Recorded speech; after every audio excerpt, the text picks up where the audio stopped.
الحمدللہ رب العالمین والصلاۃ والسلام علی رسولہ الامین وبعد۔ دوستو، حسب وعدہ ہم ایک بار پھر فضیلت الشیخ محمد عزیر شمس حفظہ اللہ کے ساتھ آپ کے روبرو ہیں۔ فقہ کے موضوع پہ انشاءاللہ آج ہم شیخ سے گفتگو کریں گے۔ اس سے پہلے ہم لوگوں نے اصول فقہ پہ بات کی تھی، آج فقہ پہ شیخ کو ہم زحمت دے رہے ہیں۔ بہت شکر گزار ہیں شیخ، بارک اللہ فیک، بارک اللہ فیک۔ اتنا قیمتی وقت ہم طلبہ کے لیے نکالتے ہیں، اللہ پاک شیخ کو اس کا بہتر بدلہ دے اور ہمیں حسن استفادہ کی توفیق بھی دے۔ شیخ، جیسے ہی فقہ کی بات ذہن میں آتی ہے تو سب سے پہلا سوال ذہن میں یہی آتا ہے کہ فقہ ہے کیا، اس کا کیا مفہوم ہے؟ فقہ، شریعت، قانون، ان تین چیزوں کو کس طرح سے ہم دیکھ سکتے ہیں؟ دیکھیے، فقہ کا لغوی معنی تو سمجھنا ہے، بہت واضح ہے، قرآن مجید میں بھی اس کا استعمال ہوا ہے۔ فلولا نفر من کل فرقۃ منهم طائفۃ لیتفقہوا فی الدین، یعنی دین کی سمجھ حاصل کریں۔ اور اسی طرح اللہ کے رسول صلی اللہ علیہ وسلم فرمایا من یرید اللہ بہ خیرا یفقہہ فی الدین۔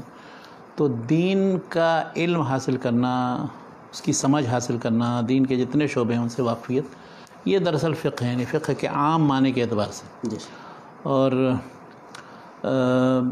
اس مفہوم میں صحابہ کے زمانے تک تقریباً رسول اللہ صلی اللہ علیہ وسلم کے زمانے، صحابہ کرام کے زمانے میں اسی مفہوم میں تھا، یعنی کوئی تفریق نہیں تھی اس میں، عقیدے کے مباحث کی یا فقہی مسائل کی اور اسی طرح سے سلوک و زہد وغیرہ کے مسائل کی کوئی تفریق نہیں، یہ سب مشترک تھی۔ مکمل دین کو سمجھنے کی کوشش اور مکمل دین جو ہے وہ بعد میں پھر اس کے بعد جب اس کے فہم میں ارتقاء ہوا ہے تو اس میں پھر یہ اس کو خاص کر لیا گیا ہے ان عملی مسائل کے لیے کہ جو مسلمانوں کو درپیش ہوتے ہیں اور مسلمان پر عمل کرتے ہیں، چاہے وہ عبادات سے متعلق ہوں اور معاملات کے جو پھر مختلف شعبے ہیں۔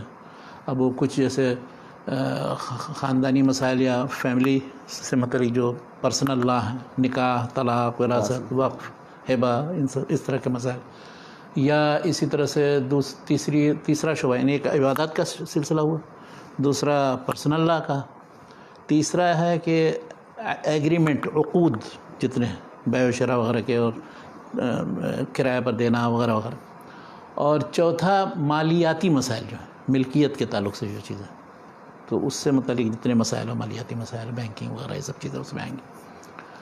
اور پانچواں ایک ایسا شعبہ ہے کہ جس کا تعلق افراد سے نہیں ہے، یعنی جماعت یا ان کے آپس میں طے کرنے سے نہیں ہے، بلکہ اس کا تعلق حکومت سے ہے۔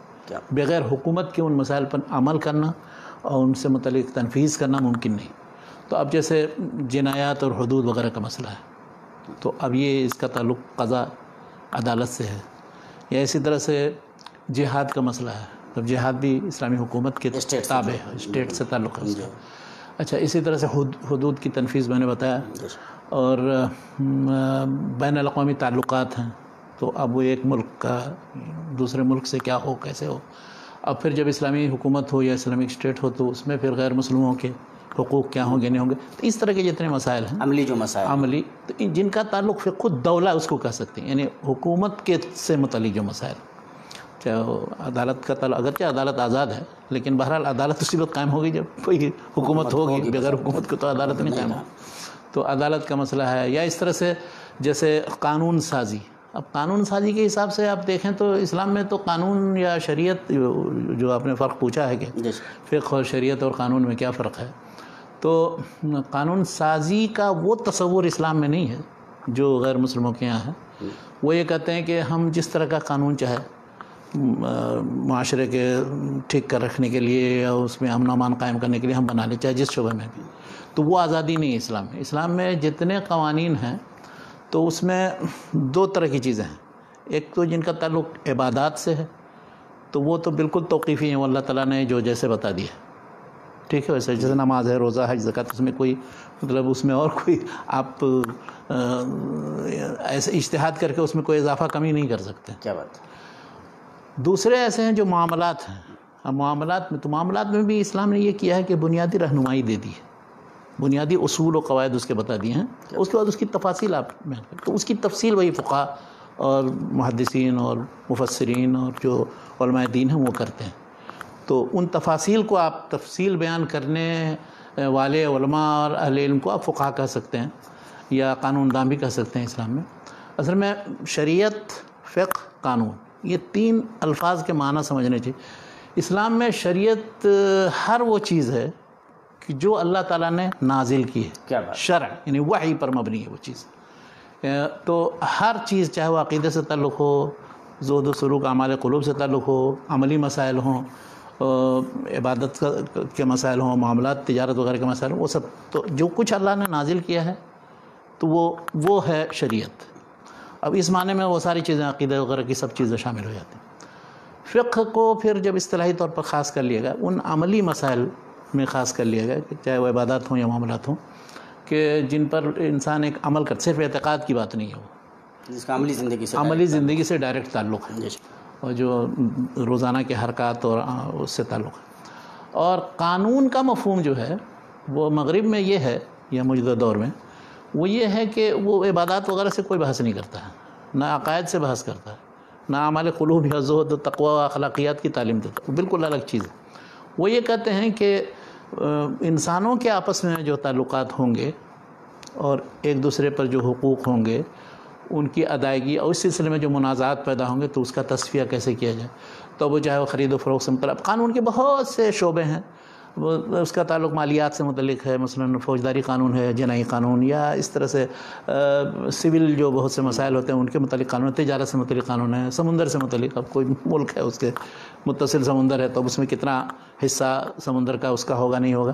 تو یا اس طرح سے عدالت سے متعلق، مطلب کس طرح سے آپ قضیہ پیش کریں گے، اس سے متعلق کیسے پھر سنوائی ہوگی اور قاضی کن بنیادوں پر فیصلہ کرے گا، یا پھر بین الاقوامی تعلقات. تو ان کے نزدیک قانون کا مفہوم یہ ہے کہ ہم دنیا میں زندگی گزارتے ہیں، یہی دنیا ہماری ہے، ہم جیسا چاہیں اپنے ملک میں لوگوں کی اکثریت اور وہاں کے ماہرین قانون کے پیش نظر ہم ایسا قانون بنائیں. مثلا شراب سے متعلق ہم قانون بنانے کے ہمیں اس مقدار میں پینا ہے، اتنا پینا ہے. رضامندی سے مثال کے طور پر اگر آپس میں میاں بیوی کے علاوہ بھی دوسرے لوگ تعلقات قائم کرتے ہیں تو وہ چیز جائز ہوگی. تو یہ قانون بنانا، یعنی ان کے نزدیک انسانوں کے ہاتھ میں یہ چیز. ہمارے یہاں یہ ہے کہ قانون سازی وہ تو صرف اللہ کے پاس ہے، اس کی تشریح و تعبیر اللہ کے رسول صلی اللہ علیہ وسلم نے کی، اور اس کے اوپر پھر بنیاد یعنی اس کی تفصیلات اور فروع جو ہیں وہ علماء اور فقہاء نے بیان کی. تو تعلق اس کا وحی سے ہے. اصل قانون بھی یعنی فقہ کا ایک خاص معنی ہے. ظاہر قانون میں اسلامی قانون بھی اگر آپ کہیں گے تو اس میں عبادات کے متعلق قوانین نہیں بنائے جائیں گے، اس کو قانون نہیں کہا جائے گا. وہ تعبدی چیزیں ہیں جو فقہی ان کو کہا جائے گا، لیکن قانون نہیں کہا. افسوس یہ ہے کہ فقہ کا لفظ یا فقہا کا لفظ یا فقیہ کا لفظ اتنا بدنام ہو گیا ہے کہ جب فقہ کا ذکر آتا ہے تو سمجھتے ہیں کہ بس وہ ایسے جو لوگ ہیں کہ جو نماز روزے سے متعلق کچھ بحث کرتے رہتے ہیں اور اس سے متعلق لڑتے جھگڑتے رہتے ہیں، اور وہی فقہ کا تصور. حالانکہ فقہ کا یہ تصور نہیں، بہت ہی غلط تصور. فقہ زندگی کے تمام شعبوں پر مشتمل یقیناً، اور پورا جو ذخیرہ ہے ہمارا صحابہ کرام کے زمانے سے، رسول اللہ کے زمانے سے لے کر کے آج تک، وہ اتنا بڑا ذخیرہ فقہی ہے کہ دنیا کی کسی قوم کے پاس اتنا بڑا ذخیرہ ہے. جب یہ تصور جو آپ بیان کر رہے ہیں کہ یہ خاطی تصور ہے کہ عبادات سے متعلق آپس میں کچھ لوگ جو کچھ مسائل میں لڑ رہے ہیں وہ فقہا ہوتے ہیں، یہ فقہ کا تصور ہی جاتا ہے. اس کے پیچھے کچھ تو سبب رہا ہوگا. اب اس کے پیچھے سبب یہ ہے کہ دیکھیے بعد میں ہم آتے ہیں کہ کس طرح سے فقہ کا مفہوم جو ہے سکڑتا چلا گیا، اور اس کے اندر جو ہے تنگی پیدا ہو گئی. پھر مختلف جو مکاتب فکر وجود میں آئے، اور ان مکاتب فکر نے آپس میں ایک دوسرے پر برتری ظاہر کرنے کے لیے لڑنا بھیڑنا شروع کیا، مناظرات کا جدل کا سلسلہ شروع کیا، جس پر امام غزالی نے احیاء علوم الدین میں تنبیہ کی ہے. یا اسی طرح سے اپنے ائمہ کہ جن کی اتباع جن کی تقلید وہ کرتے تھے، جس کو نیڈ کو فالو کرتے تھے، تو اس کے سلسلے میں غلو کا سلسلہ شروع ہو گیا.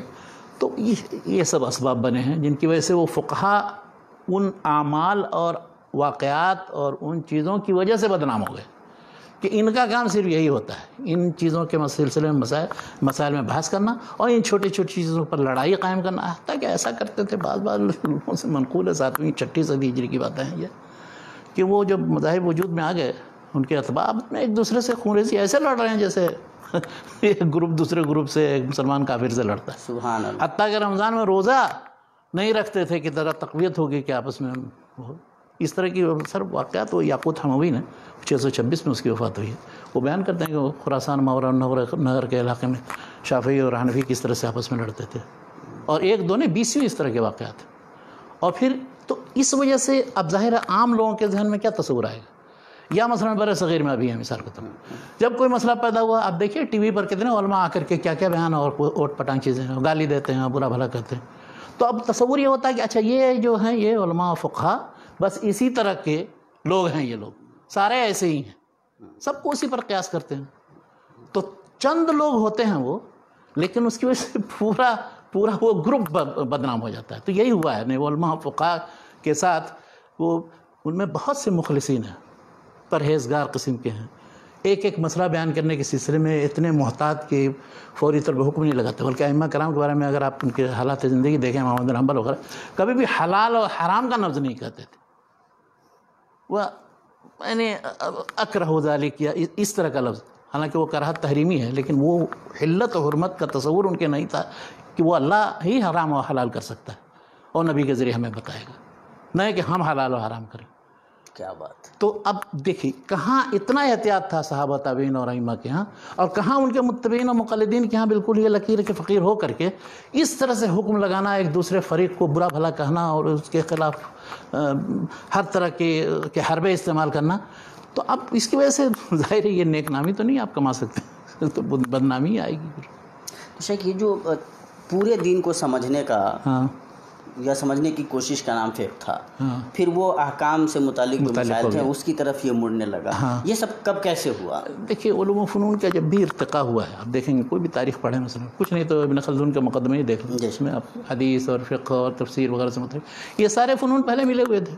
جو رسول اللہ صلی اللہ علیہ وسلم سے ثابت ہوتا تھا یا بیان کرتے تھے آیات کی تفسیر کے طور پر، یا کوئی حکم جو نازل ہوتا تھا وہ بیان کرتے تھے. اب نماز فرض ہو گئی، روزہ، حج، زکوٰۃ فرض ہوتا گیا، اس کی تفصیلات اللہ کے رسول صلی اللہ علیہ وسلم نے بیان کی، اور اس کے بعد پھر وہ لوگ عمل کرتے تھے. اسی طرح سے تقویٰ پرہیزگاری سے متعلق جو چیزیں، جو اخلاق و آداب تھے وہ بھی بیان کرتے تھے.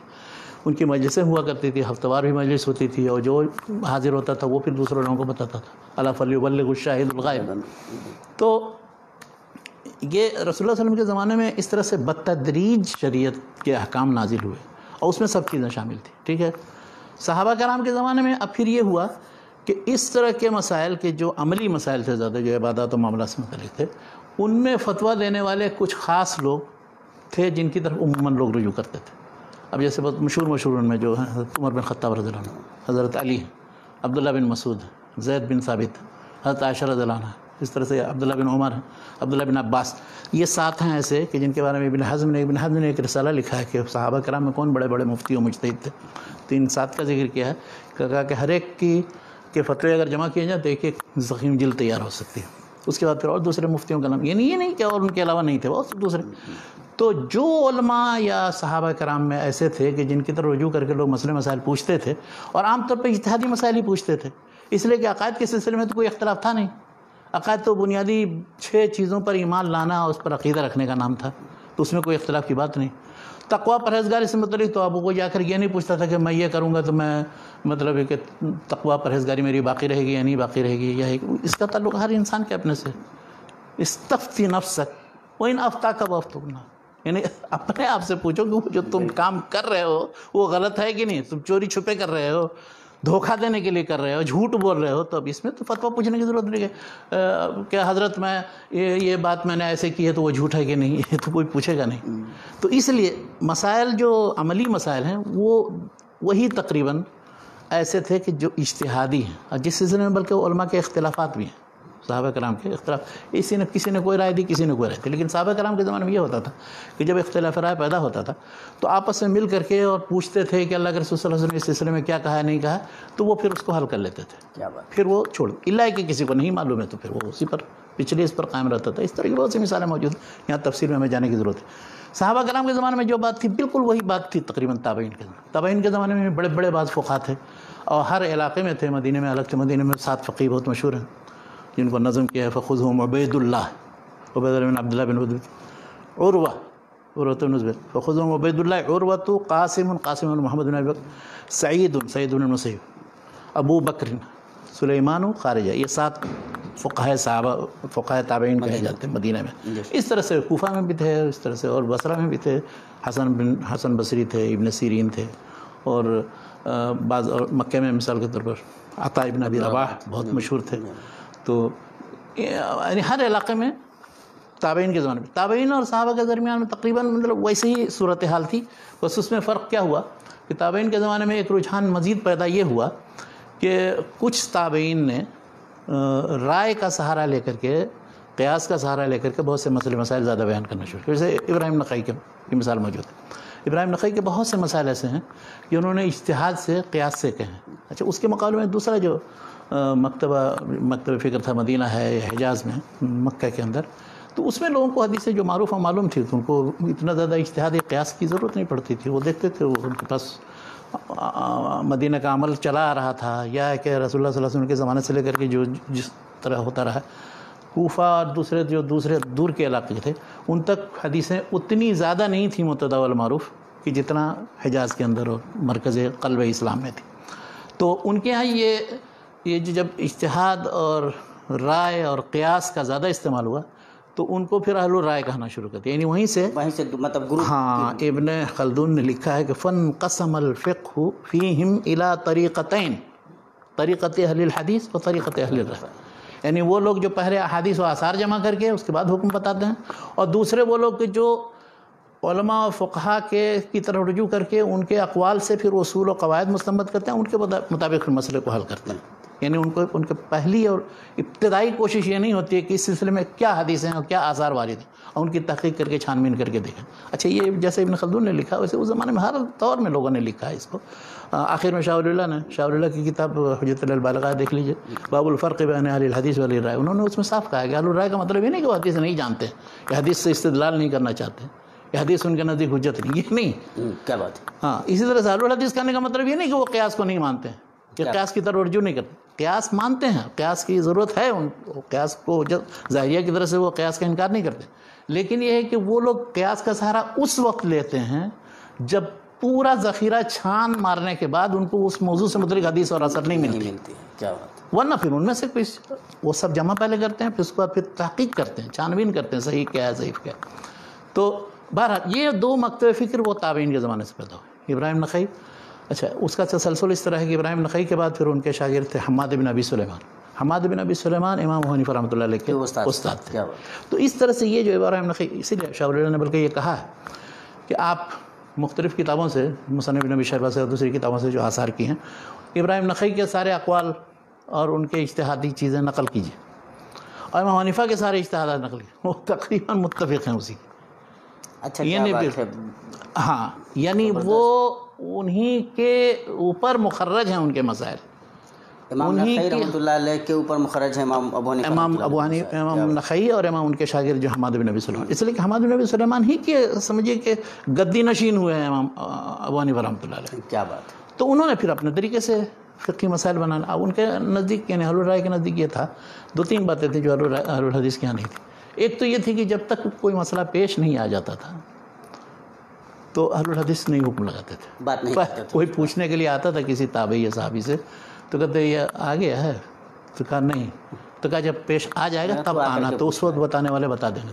کیا بات ہے. اہل الرائے کے یہاں یہ تھا کہ یہ کون سی بات ہوئی، مطلب بعد میں کبھی پیش آ سکتا ہے کسی کو، تو پہلے سے حل رہا ہے وہ مسئلہ. تو اس طرح سے ایک طرح سے تلامذہ یا فقہ پڑھنے والے یا فقہ سے اشتغال رکھنے والوں کے ذہن سازی بھی ہوگی، ان کی مشق بھی ہو جائے گی کہ کیسے تم استنباط کرو گے. تو ایک تو یہ فرق تھا. دوسرا حدیث سے متعلق میں نے بتایا کہ حدیث و آثار کی طرف پہلے رجوع کرنا، بعد میں پھر قیاس اور اجتہاد کی طرف یہ حدیث کا طریقہ. ہاں، یہ دو چیز.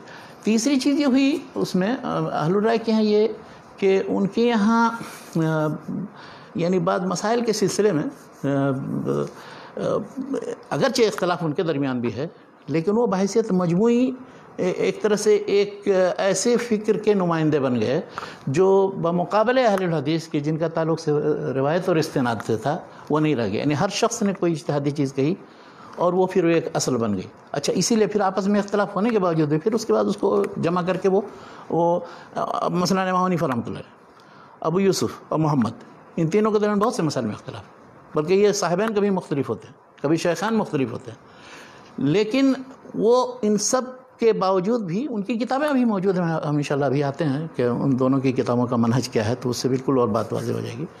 ان کے یہاں یہ طریقہ تھا کہ وہ تفریع پر تفریع کرتے جاتے ہیں، اور اس میں آپس میں اگر اختلاف ہے بھی تو وہ اختلافات پھر اس کے بعد میں جا کر کے پھر وہ ایک طرح سے مذہب کی شکل اختیار کرتے ہیں کہ ایک رائے یہ ہے، ایک رائے یہ ہے، ایک رائے۔ اب اس کے بعد متأخرین آتے ہیں تو ان کو جمع کر کے پھر ایک مفتابی چیز بناتے ہیں کہ جس پر فتویٰ۔ اب مفتابی یہ جو مذہب ہے وہ مذہب وہ ہوگا جو بعد میں لوگوں نے مقرر کیا، چاہے امام حنیفہ اس کے قائل ہوں یا نہ ہوں، کیا بات، امام ابو یوسف اس کے قائل ہوں یا نہ ہوں، امام محمد قائل ہوں یا نہ ہوں۔ یعنی بعد میں آنے والے آ کر کے اپنے بڑے لوگ فیصلہ کر دیتے ہیں کہ آپ کا یہ قول ٹھیک نہیں تھا، اب یہ چلے گا۔ تو میں یہ کہنا چاہتا ہوں کہ یہ جو مذہب بن گیا، مذہب بمعنی یہ کہ مفتہ بھی مسئلہ یہ ہے، اس کے خلاف آپ مسئلہ بیان کریں گے تو یہ ہمارے مسلک یا مذہب کے مطابق نہیں ہوگا۔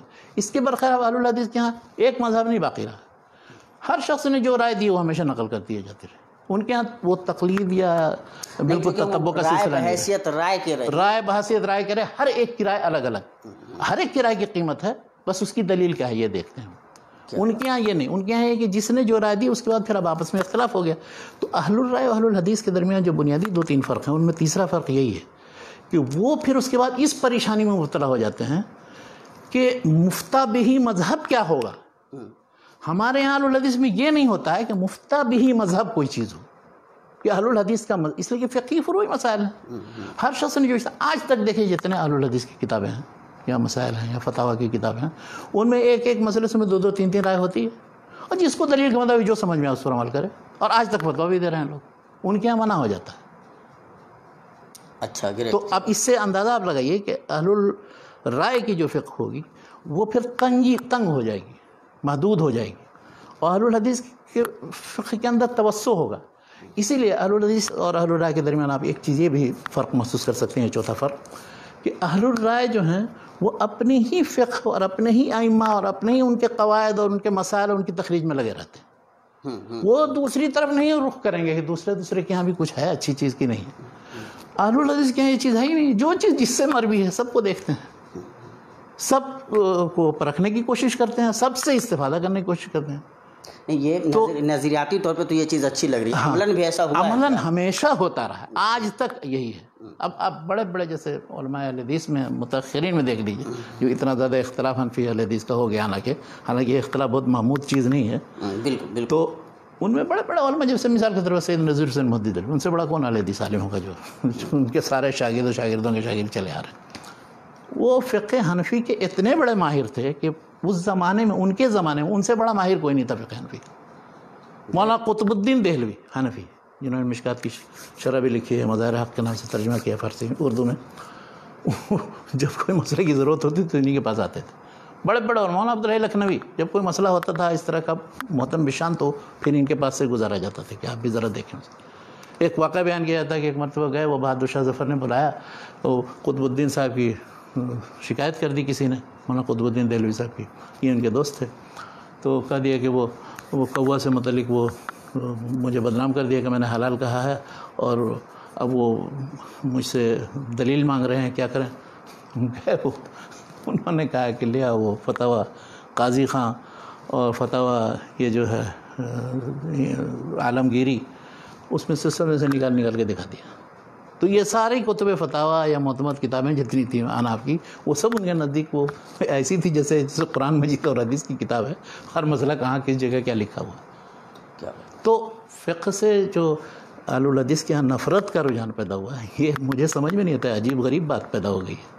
اس لیے کہ حدیث پڑھنے والے کو ضروری ہے کہ وہ فقہی مسائل سے واقف ہو، دوسرے ایک ہی مکتب فکر نہیں ہو، دوسرے سارے مکتب مالکی، شافعی، حنبلی، ان سب میں بھی جو کچھ بھی ہے ان آراء سے واقف ہو۔ یہ سب اپنے ہیں ہمارے نزدیک، ہمارے نزدیک وہ دشمنی والی بات نہیں ہے، یہ ایک مکتب فکر کے خلاف جو ہے وہ ہمارے دشمن ہے، ہمارے خلاف۔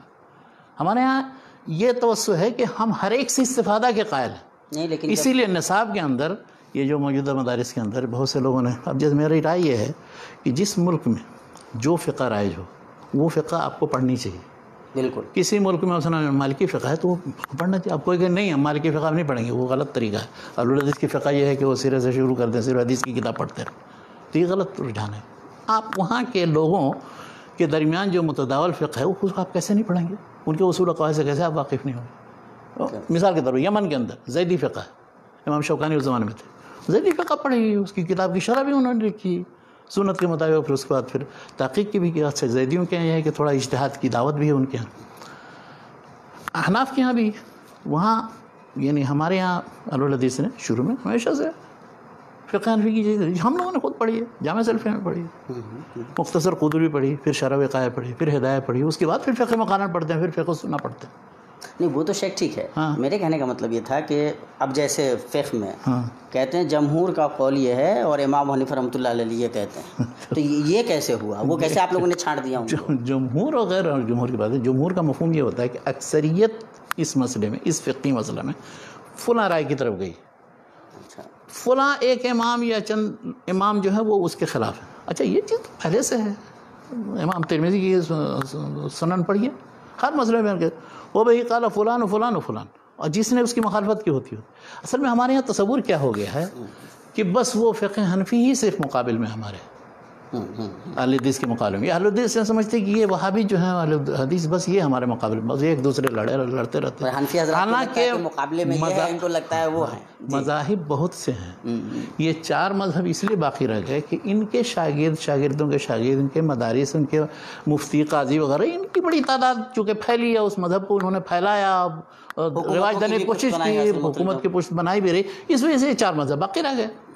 باقی ورنہ اوزاعی, ثوری, اسحاق ابن راہوے, ابن المبارک, ابن جریر طبری, بہت سے یعنی اس طرح کے تقریباً 20-25 عالم تھے جن کی فقہ باقاعدہ مدون تھی. اور اب لوگ یہ کر رہے ہیں کہ ان کتابوں, پچھلی کتابوں کی طرف رجوع کر کے جو فقہ مقارنہ کتابیں ان کی تھی, اور کوئی ایسا خطہ بھی تھا جہاں لوگ اسی پہ عمل کرتے تھے. بہت سے لوگ, داؤد ظاہری کی فقہ بہت دنوں تک رائج رہی, اس کے بعد پھر ختم ہو گئی. ابن حزم کے بعد نہیں رہی باقی. تو یعنی آج یہ محسوس کیا جا رہا ہے کہ مطلب ظاہری لوگ نہیں ہیں ابھی اس وقت. اب کہیں کوئی ایسا خطہ نہیں کہ جہاں ظاہری فقہ پر عمل کرنے والے لوگ ہوں. باضابطہ 2-4 آدمی ہیں, جیسے ہم نے ابو عبد الرحمن بن عقیل الظاہری کو دیکھا تھا, یہاں ریاض میں ہیں, ابھی بھی بہت بوڑھے ہیں. وہ زبردست ابن حزم کا دفاع کرتے ہیں, اور ان کا کہتے یہی ہے بس فقہ, اور اس کے خلاف جو اصول ہیں سب غلط ہیں, اور ان کی تردید بھی کرتے ہیں. ایک اور دوسرے تھے شیخ ابو تراب ظاہری, یہاں جدہ میں, ان کے گھر بھی ہم گئے تھے, ملاقات ہوئی تھی وہ بھی. تو یہ لوگ ظاہریت اس معنی میں کہ ہم گویا بعد کی بدعتوں سے برات کا اظہار کرتے ہیں, جو تعویل کا اور صرف الکلام عن ظاہر ہی اور آیتوں حدیثوں کو دوسرے معنی پہ نہیں, جو ظاہر معنی ہے اس کو ہم لیں گے, جو عربی زبان سے ثابت ہے, جو سیاق سے ثابت ہے, بس اسی کو. اور باقی وہ قیاس اور علت. اب آپ نے کیسے فرض کر لیا جس چیز کی علت اللہ نے نہیں بیان کی ہے, وہ آپ نے کیسے متعین کر لیا؟ قطعی کیسے ہو گیا, یقینی کیسے ہو گیا کہ یہی علت ہے؟ اب مثال کے طور پر یہ جو جن 6 چیزوں کے اندر جو تفاضل, کمی ذاتی, ربا کو منع کیا گیا ہے, تو سارے جتنے مذاہب اربعہ اور دوسرے بھی لوگوں نے یہ کہا ہے کہ نہیں, صرف انہی 4 میں محصور نہیں, اور دوسری چیزیں بھی اس میں شامل ہیں. مگر علت کیا ہے اس کی؟ کیا کھانا اس کی علت ہے, یا ادخار اس کی علت ہے, یا ثمنیت یعنی قیمت ہونا اس کی علت ہے؟ اب آپ لڑتے پھرتے رہیے اسی موضوع. ظاہری قدر نہیں, بس صرف وہ جو 6 چیزیں اللہ کے رسول صلی اللہ علیہ وسلم نے بتا دی نا, انہی 6 چیزوں میں ربا کا رواج ہو, باقی سب کمی ذاتی کر کے آپ تبدیل کریں, کوئی حرج نہیں. تو وہ ان کا, لیکن وہی ہے کہ ان کا زور نہیں رہا, ان کا مدرسہ یا ان کی کتابیں نہیں چلیں, اس وجہ سے وہ بعد میں کمزور پڑ گئے. تو بہرحال خلاصہ ہم گفتگو کر رہے تھے تابعین کے زمانے سے, اور چلے آئے کہ وہ 2 مکتب فکر بن گیا جو آج تک چلا رہا ہے. بلکہ ایک بات اور سن لیجئے, یہ بھی بات بہت سے لوگوں کو عجیب معلوم. جو لوگ یہ سمجھتے ہیں کہ ان اہل الرائے یعنی فقہاء اہل الرائے صرف احناف ہیں, اور باقی جو ہیں مالکی اور شافعی اور حنبلی جو ہیں یہ سب فقہاء اہل الحدیث, یہ بالکل غلط بات ہے. کیا بات ہے؟ جب اس کی وضاحت ہونی چاہیے. میں بتاتا ہوں آپ کو اس کی وجہ کیا. اس لیے کہ فقہاء اہل الرائے ان کو کہا کیوں جاتا ہے؟ شاہ ولی اللہ کی بات صاف میں نے بتائی کہ وہ اس لیے کہ ان کے اصول و قواعد پر وہ ان کے مسائل کی تخریج کرتے ہیں. ان کا یہ طریقہ ہے, اصل و طریقت اہل الرائے انہم یخرجون المسائل علی الاصول التي استنبطوها من مسائل ائمتهم. اب اگر اس طریقے پر بعد میں جو لوگ بھی رائے ہو جائیں, انہیں چلیں گے تو ان کو اہل الرائے کہا جائے گا. تو اب ہوا کیا ہے, سارے مذاہب میں تقریباً 6ٹھی-7ویں صدی ہجری کے بعد ایسے متون مقرر ہو گئے, اور ان متون کی بنیاد پر وہ مذہب کا فیصلہ ہو گیا. یہ ہے مذہب شافعی, یہ مذہب حنبلی, یہ مذہب مالکی. اب اس کو آپ کیا کہیں گے؟ پھر اس کے بعد اس پر چل پڑے. اب کوئی یہ نہیں دیکھتا, کسی شافعی سے آپ کہیں کہ امام شافعی نے کتاب الام کے اندر یہ لکھا ہے, تم امام شافعی کی تقلید کرتے ہو نا, یہ دیکھو اس کے مطابق. نہیں, ہم تو وہ جو زکریا انصاری نے جو 10ویں صدی ہجری کے تھے، انہوں نے جو لکھا ہے وہ ہم دیکھیں گے. نووی نے جو 676 کے تھے اس میں ہم دیکھیں گے انہوں نے منہاج الطالبین میں کیا لکھا ہے، راجع قرار دیا نہیں. عجیب سب کا دماغ جو ہے عجیب، یعنی ایسا جامد ہو گیا. یہ سب اہل الرائے ہو گئے، سب اہل الرائے ہو گئے اس وجہ سے. حنبلی مذہب میں بھی مثال کے طور پر جب تک ابن قدامہ جنہوں نے المغنی لکھی تو ان کی ایک کتاب ہے المقنع. اچھا، انہوں نے ہر یعنی مرحلے کے لیے کتاب لکھی. تو سب سے چھوٹی ایک کتاب العمدہ لکھی، مختصر متن اور بہت ہی سہل ہے. اس کے بعد المقنع متوسط انداز، اس کے بعد الکافی، اس میں کچھ تعلیل وغیرہ بھی ہو سبب، اور سب سے بڑی کتاب المغنی لکھ دی. تو المغنی میں ان کا اصل رنگ نظر آتا ہے. یہ چھوٹی چھوٹی کتابیں آپ پڑھ کر کے وہ چاہتے یہ ہیں کہ المغنی تک پہنچے. اب اگر کوئی مغنی تک پہنچے گا ہی نہیں بلکہ منع قرار دے دے کہ نہیں مغنی میں جا کر کے مت دیکھنا، تمہیں پتہ نہیں چلے گا کہ حنبلی مذہب کیا ہے، تو ایسے شخص کو آپ کیا کہیں گے؟ اہل الرائے میں سے اس کو شمار کریں گے، اہل الحدیث میں. کیا بات ہے، یعنی اس کو منع کر رہے ہیں کہ تم اس مرحلے تک پہنچ جاؤ. اسی طرح سے مالکی مذہب میں تو 2 متن ایسا ہے کہ دنیا کے سارے مالکی اور غیر مالکی پریشان ہے اس کو حل کیسے کریں. ایک دقیق قسم کا مغلق متن تیار کیا تھا ابن الحاجب نے. ابن الحاجب مالکی تھے، 646 میں ان کی وفات ہوئی. تو انہوں نے مختصر تیار کیا تھا، وہ تو ایسے ہی ادق اور مغلق تھا. اس کے بعد جو ایک متن تیار ہوا وہ خلیل نام کے ایک مالکی تھے، مختصر خلیل مختصر. پوچھے کسی بھی مالکی سے بڑے عالم سے یا کسی فقیہ سے جس نے بھی فقہ مالکی کا مطالعہ کیا، مختصر خلیل کی ایک سطر کی کوئی عبارت پڑھ کر کے ذرا سا سمجھ لیں کہ کیا مطلب ہے اس کا. وہ بالکل جس کو چون کا مربع کہتے ہیں نا وہی ہے. سبحان اللہ. تو اب اس کے بعد پھر وہ شروع اور حواشی اور تعلیقات کا سلسلہ چل پڑا. تو ہر مذہب میں یہ ہوا. تو ہر مذہب بعد میں 6 صدی ہجری کے بعد سے سب اہل الرائے والے ہو گئے، اور اس کے مقابلے میں اہل الحدیث رہے کہ جو ہمیشہ فتوی. یہ کون لوگ تھے؟ یہ جتنے بھی تھے، جو بھی فقہا تھے وہ فقہاء اہل الرائے ہیں. بعد میں فقہاء اہل الحدیث وہ پرانے زمانے میں تھے. مثال کے طور پر دیکھیے 2 مالکی کا میں ذکر کرتا ہوں، ایک ہی زمانے میں تھے. ابن عبد البر 463 میں ان کی وفات ہوئی. ابو الولید باجی 474 میں ان کی وفات ہوئی. ابو الولید باجی نے موطا کی شرح لکھی ہے اور ابن عبد البر نے بھی موطا کی 2 شرحیں لکھی ہیں. ان دونوں شرحوں کا مقابلہ کر لیجئے، آپ کو سمجھ میں آ جائے گا کہ اہل الرائے کا کیا طریقہ ہے، اہل الحدیث کا کیا طریقہ.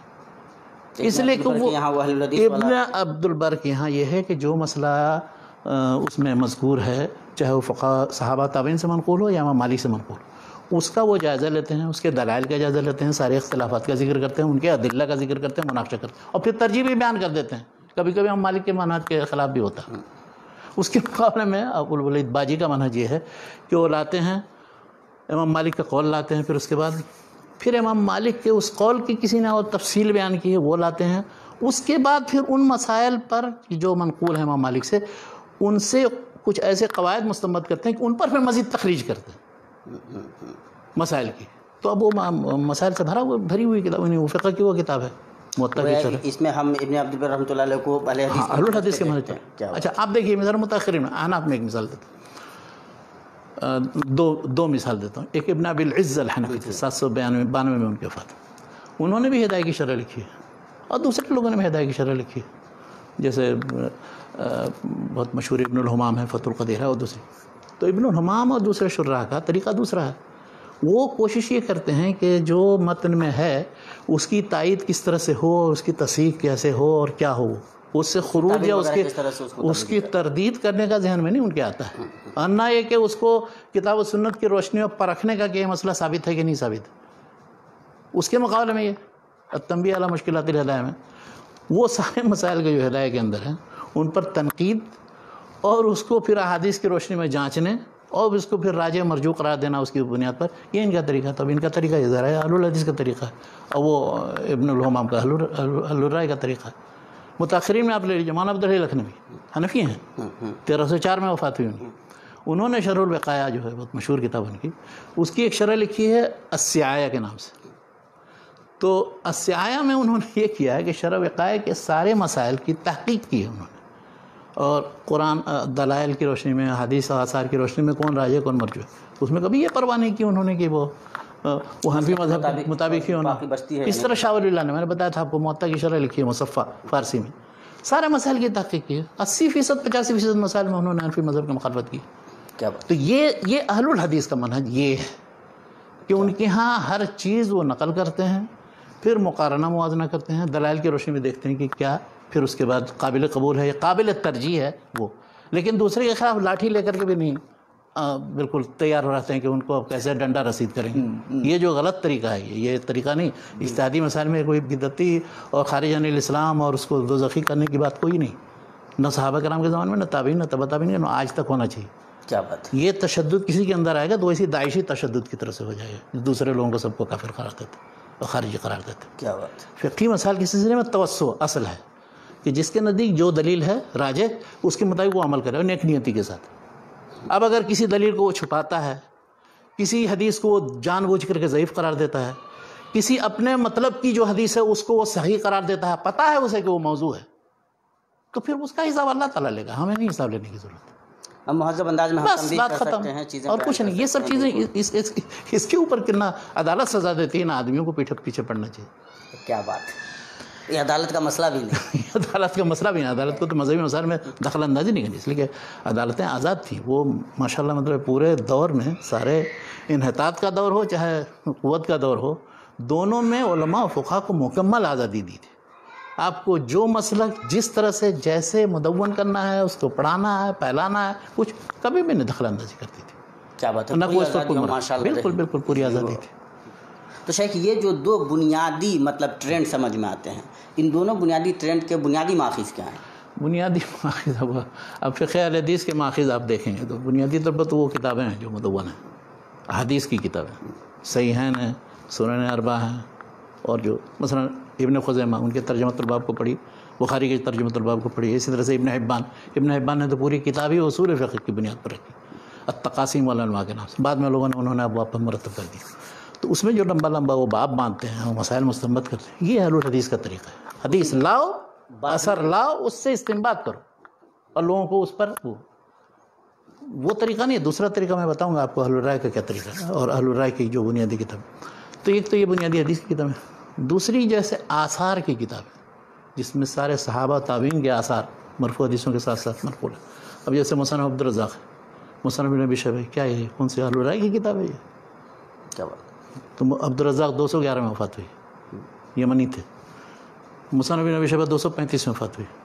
اسی طرح سے سنن سعید بن منصور 227 میں ان کی وفات ہوئی۔ اسی طرح سے ایک تھے بہت بڑے عالم ابن المنذر، ابو بکر محمد بن ابراہیم بن المنذر، وہ 318 میں ان کی وفات ہوئی۔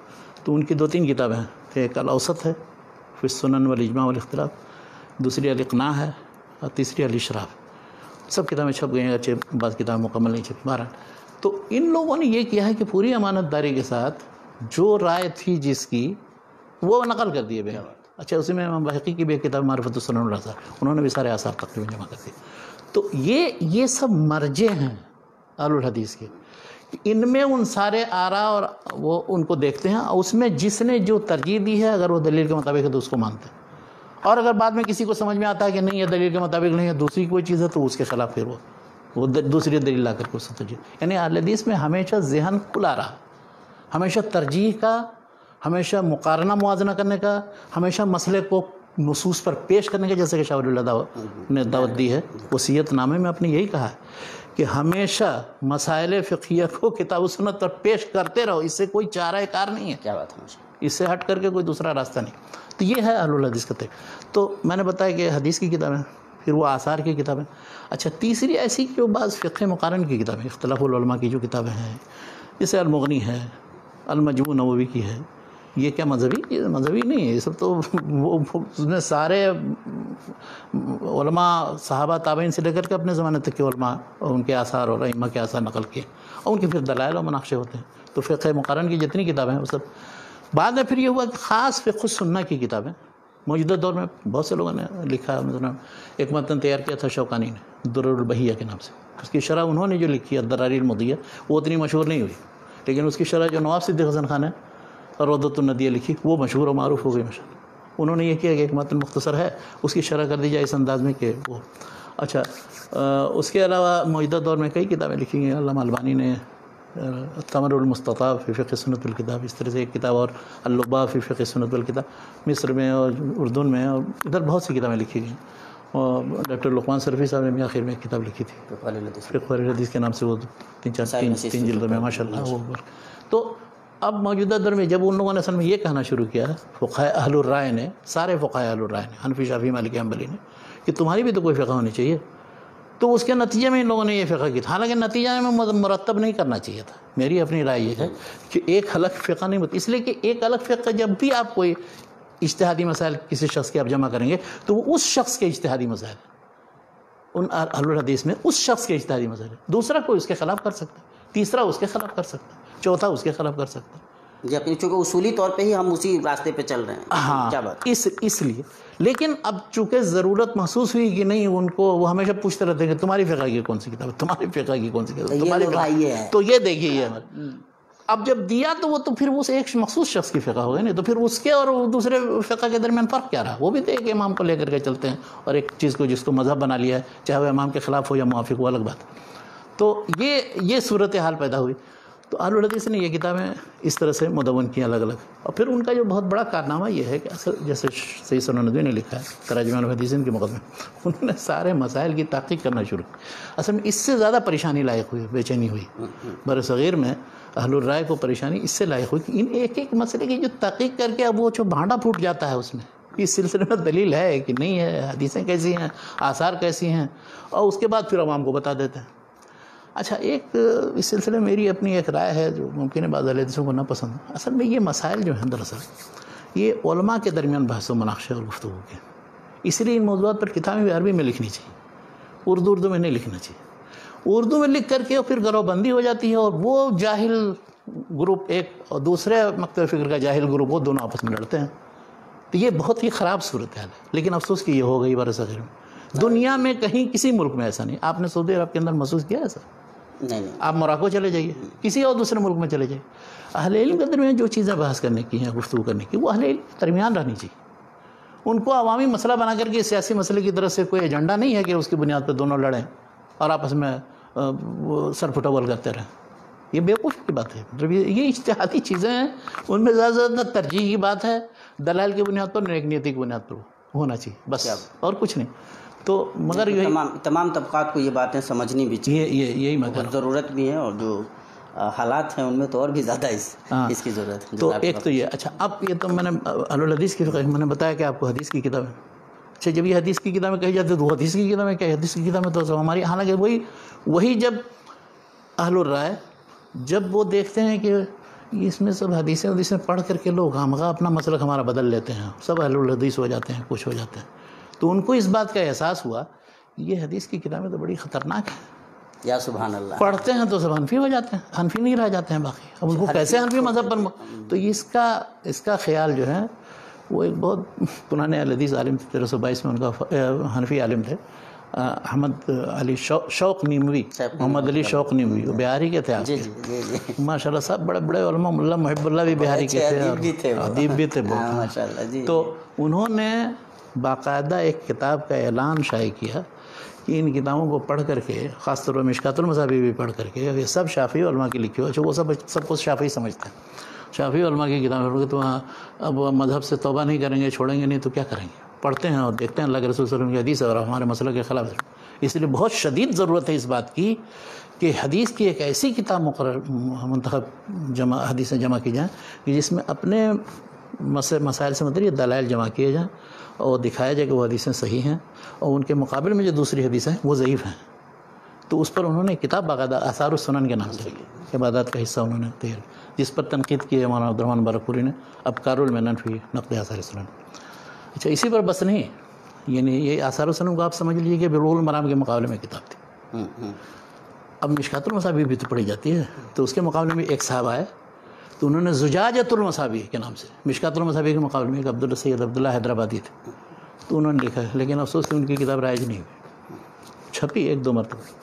ایک شخص کو اور شوق ہوا، کہا کہ بخاری تو پڑھی جاتی، وہ تو ہمارے مذہب کو بالکل ہی منظم کر دیتی، تو صحیح البہاری ایک تیار کی، اور کس نے؟ ایک تھے مولانا ظفر الدین بہاری، وہ احمد رضا خان بریلوی صاحب کے خلیفہ تھے باقاعدہ، ڈاکٹر مختار الدین آرزو کے والد، کیا بات، وہ بھی بہاری تھے، دیکھیے۔ تو انہوں نے الجامع الرضوی اور الجامع الصحیح الرضوی المعروف بصحیح البہاری، باقاعدہ اس کو بھی ایک مرتبہ چھاپا بھی، لیکن پھر وہ بھی رائج نہیں ہوا۔ اچھا یہ بھی اللہ تعالیٰ کی طرف سے عجیب تکوینی نظم ہے. جو شخص کسی ایسی نیت سے کوئی کتاب لکھتا ہے کسی جبل یا کسی معروف و مشہور یا کسی اس کے مقابلے میں کوئی، تو اس کی کوشش کامیاب نہیں ہوتی. وہ ویسی وہ محدثین کے نزدیک اس کی کوئی وقت نہیں، کوئی اہمیت نہیں رہتی. چنانچہ ایک ایڈیشن نکلے اور سب ختم ہو گئے. جامع آثار السنن کو ابھی بھی لوگ پڑھتے پڑھاتے ہیں، اس پر بھی لوگوں نے، بہت سے لوگوں نے نقد لکھا ہے. مولانا عبدالرحمن مبارک پوری نے بھی، اور اس طرح سے حافظ زبیر الزئی صاحب کی حواشی کے ساتھ چھپی ہوئی. تو اگر واقعی آثار السنن کی حدیثیں کیسی ہیں دیکھنی ہے محدثین کے نزدیک، تو محدثین کے اصول نقد کے مطابق دیکھیں نا کہ کیسی ہے. اپنا بیٹھ کے فرض کر لیں کہ ہمارے نزدیک یہ حدیث صحیح ہے، تو آپ سوچتے رہیں اس چیز کو، اس سے کیا فرق. آپ سارے صحیح بخاری کی حدیثوں کو کہیں کہ وہ ضعیف موضوع ہے، اس سے تو حقیقت تو نہیں بدل جاتی ہے نا. اپنے آپ کو بس خوش فہمی میں مبتلا کرنا ہوتا ہے. اس لیے یہ بات تو کسی نے نہیں کہی ہوگی شیخ، پتہ نہیں صحیح بخاری کی حدیثیں ضعیف ہیں، موضوع ہیں. صحیح بخاری کی حدیثیں نہیں ضعیف موضوع.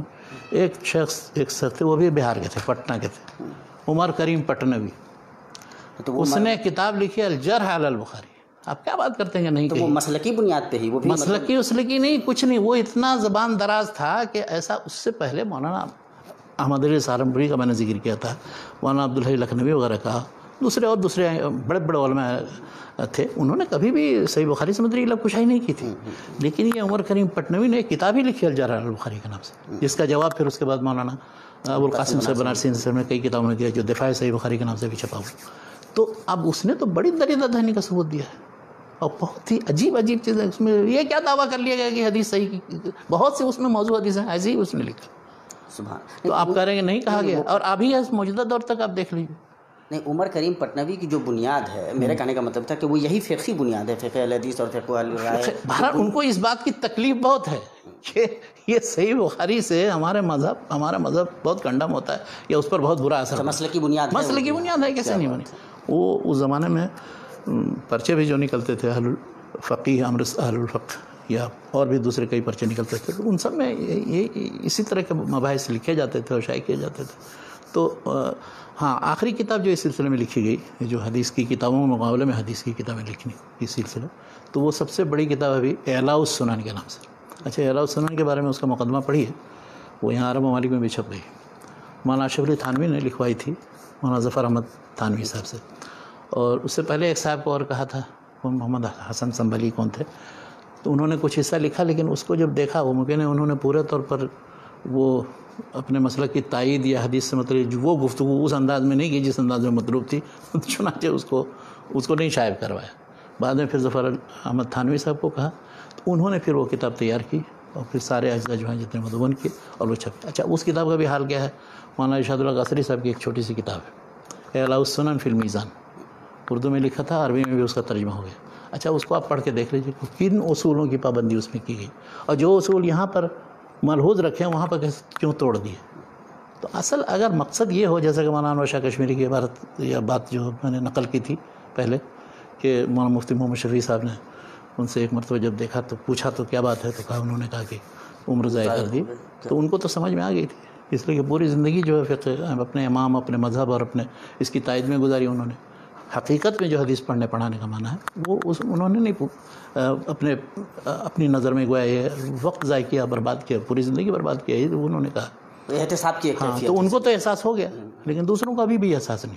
ابھی بھی وہ سمجھ رہے ہیں کہ نہیں، جب تک اس کو ہم مضبوطی کے ساتھ پکڑے نہیں رہیں گے اور وہ 1 انچ بھی ہم نہیں ادھر ادھر ہوں گے، اس وقت تک مذہب پر عمل کرنے کا حق نہیں ادا ہوگا. تو یہ رجحان باقی ہے. یعنی تشدد پسندی یا تمسک بالمذہب یا بہت شدت کے ساتھ اس کے ساتھ چمٹے رہنے، اس کی بات تو اہل الرائے کے یہاں ہوتی ہے، چاہے وہ کسی بھی مکتب فکر کا ہو. اہل الحدیث کے یہاں یہ چیز نہیں ہوتی. اہل الحدیث میں دیکھیے بہت سے مسائل ایک دوسرے سے اختلاف ہے، کوئی مسئلہ نہیں ہے. ایک ہاتھ سے مصحف ہے کہ 2 ہاتھ سے مصحف ہے. مولانا عبدالرحمن مبارک پوری اتنے بڑے محدث اور عالم، انہوں نے 1 ہاتھ سے مصحف پر کتاب لکھی. ان کے مقابلے مولانا ابو المکارم محمد علی، انہوں نے 2 ہاتھ سے مصحف اس بات میں کتاب لکھی. دونوں ہیں، سر کیا بات ہے، ماشاء اللہ، دونوں رائے ہیں، کوئی مسئلہ نہیں. ایک شخص نے تو اور بھی حد کر دی، مولانا محمد بشیر ساسوانی، 1326 میں ان کا انتقال ہے. ان کی رائے یہ تھی کہ قربانی جو ہے ذی الحجہ کے آخر مہینے تک ہو سکتی ہے. اچھا، یہ رائے عجیب غریب تھی. اس زمانے میں انہی کے استاد شیخ حسین بن محسن یمانی، بہت بڑے محدث اور عالم تھے، وہ موجود تھے بھوپال میں. ان کو پتہ چلا کہ انہوں نے ایک کتاب لکھی، مسجد میں ان کو پکڑ لیا گیا. ابھی بتاؤ کہ کیا تم نے دلیل کہا. وہ مسئلہ تو بہت لمبا چوڑا ہے، دلائل بھی اس کے بحث بھی بہت لمبی ہے، لیکن مختصر میں یہ بتاتا ہوں. یہ چپ ہو گئے، کوئی جواب نہیں ان کے پاس. تو اب لیکن افسوس کہ وہ بڑی کتاب وہ غائب ہو گئی، چھوٹی والی کتاب موجود ہے جو مختصر سی تھی. تو یہ ہے کہ اہل الحدیث ہمیشہ احادیث اور آثار کو پیش نظر رکھتے ہیں، تحقیق کرتے ہیں ان کی غیر جانبداری کے ساتھ، اور اس کے بعد پھر بنیاد رکھتے ہیں مسائل کی. اس لیے بات ایسی یہ اصول ہے ان کا ہمیشہ، پہلی صدی سے لے کر کے اور آج تک یہی اصول ہے، ان کے اصول نہیں بدلے. ان کے ہاں یہ ہے کہ یہ مشکل ہے کہ نہیں، اب ہم نے جب ایک مکتب فکر کو پکڑ لیا ہے اور ایک امام اور ان کے اتباع اور ان کے ذریعے جو فقہ کا وہ رائج ہو گیا ہے، تو اب اس سے باہر تو نہیں نکل سکتے. یہ تو نہیں کر سکتے اچھا دیکھیں ذرا اس مسئلے میں امام شافعی کی کیا رائے ہے، امام مالک کی کیا رائے ہے. کہیں کہیں جب پھنستے ہیں، بہت پریشانی لائق ہوتی ہے، تو خود ہی بھیج دیتے ہیں.